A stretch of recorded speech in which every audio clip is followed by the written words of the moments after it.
Hello बच्चों, कैसे हो आप लोग। आज आप लोग को मेरी नई वीडियो में फिर से स्वागत है। मैं आज आप लोग के लिए SSC CGL CHSL mains oriented English series का आज 7वां वीडियो लेके आया, जिसमें मैं आज आप लोग से वॉइस के बारे में डिस्कस करने वाला हूँ।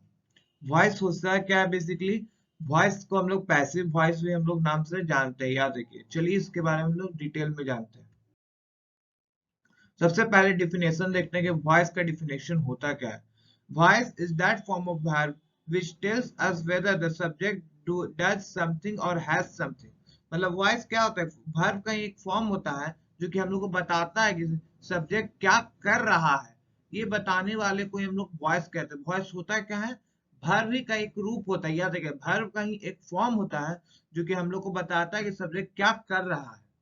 एग्जाम्पल तो समझते हैं। देखिए, एक्टिव वॉइस बेसिकली हम लोग का टेंस का स्ट्रक्चर से बनता है। Mohan takes coffee.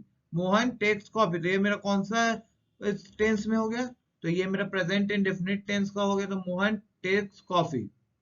अब हम लोग को पैसिव वॉइस बनाना है। तो पैसिव वॉइस बनाने के बारे में मैं आगे आप लोगों से डिस्कस करने वाला हूँ। यहाँ पे बस एक एग्जाम्पल देख लीजिए। Coffee is taken by Mohan. तो क्या कॉफी जो है किसके द्वारा लिया जा रहा है, मोहन के द्वारा लिया जा रहा है। तो ये आप लोग का ये सब्जेक्ट के द्वारा क्या काम किया जाए, ये आप लोग को बताया जा रहा है। तो इसको हम लोग पैसिव वॉइस कहते हैं, याद रखिएगा। चलिए आगे देखते हैं। आगे मेरा रूल्स फॉर चेंजिंग वॉइस। ये बेसिकली 3 रूल है जो कि आप लोग के सारे जितना तक पैसिव वॉइस पढ़ाएंगे उसमें सब में ये 3 कॉमन रहेंगे, याद रखिएगा। Subject is placed in the place of object and the object is placed in the place of subject। मतलब इसमें क्या होता है, पैसिव वॉइस में सब्जेक्ट को हम लोग ऑब्जेक्ट की तरह जगह पे रख देते हैं, ऑब्जेक्ट को हम लोग सब्जेक्ट की तरह पे रख देते हैं। मतलब अपना एक दूसरा जो है अपना स्थान को चेंज कर लेता है। सब्जेक्ट जो है ऑब्जेक्ट की जगह पे चल जाता है एंड ऑब्जेक्ट जो है तुम्हारा सब्जेक्ट के स्थान पे आ जाता है। दूसरा क्या है, by is used with a noun or pronoun for showing agent of some verb. By का प्रयोग हम लोग हर एक पैसिव वॉइस में करेंगे। याद रखिए, बाय जो है मेरा सभी सेंटेंस सभी मतलब टेंसेस के पैसिव वॉइस में होगा ही होगा। तीसरा है रूल आपका, we can change voice of only transitive verb. Transitive verb मतलब हम लोग केवल वॉइस उन्हीं का चेंज कर सकते हैं जिसका जो ट्रांजिटिव वर्ब लियो। मतलब ट्रांजिटिव वर्ब कहने का मतलब क्या हो, जिसमें ऑब्जेक्ट हो। याद रखिएगा बात, जिसमें ऑब्जेक्ट होगा उसी का हम लोग वॉइस चेंज कर सकते हैं, नहीं तो अन्यथा नहीं चेंज कर सकते हैं। चलिए आगे देखते हैं। अब आता है rules for changing verb. Verb को कैसे चेंज करेंगे। जैसे प्रेजेंट इंडेफिनिट टेंस का वर्ब अलग होता है, पास्ट का अलग होता है, फ्यूचर का अलग होता है। उसी तरह हम लोग इसका रूल्स जाने। देखिए, present indefinite tense, present indefinite tense में मेरा वर्ब क्या होता है, V1 होता है, नहीं तो V5 होता है, यही दो होता है। तो इसमें क्या होता है, अगर प्रेजेंट इंडेफिनिट टेंस में है तो हम लोग उसका पैसिव क्या बना देंगे, is am are plus V3। याद रखिएगा, अगर V1 में है प्रेजेंट इंडेफिनिट टेंस में एक्टिव वॉइस में, तो उसका पैसिव वॉइस हम लोग is am are plus V3 का प्रयोग करेंगे। दूसरा है मेरा past indefinite tense. Past indefinite tense में वर्ब का दूसरा फॉर्म होता है। तो इसमें अगर एक्टिव वॉइस में पास्ट इंडेफिनिट टेंस में, तो पैसिव वॉइस में हम लोग वाज वर प्लस V3 लगा देंगे। तीसरा होता है आप लोग का future indefinite tense. Future indefinite tense में क्या होता है, एक्टिव वॉइस में शैल या विल प्लस V1 होता है। तो इसमें पैसिव वॉइस में हम लोग क्या लगा देते हैं, शैल या will plus be plus V3 लगाते हैं। याद रखिए, shall will plus be plus V3 passive voice में।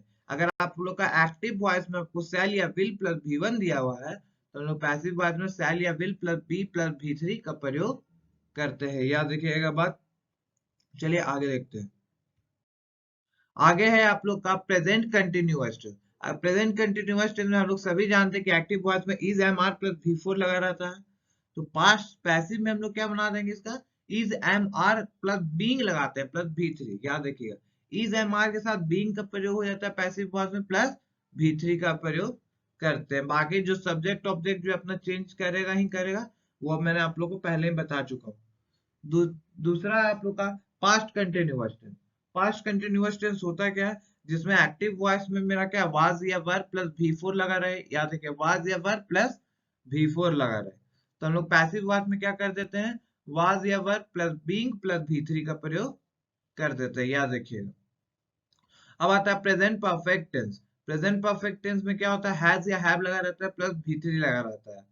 तो इसमें हम लोग पैसिव वॉइस में क्या चेंज करते हैं, हैज या हैव लगाते हैं प्लस बीन प्लस भी3 का प्रयोग करते हैं। याद रखिए हैज या हैव प्लस बीन प्लस भी3 का प्रयोग करते हैं।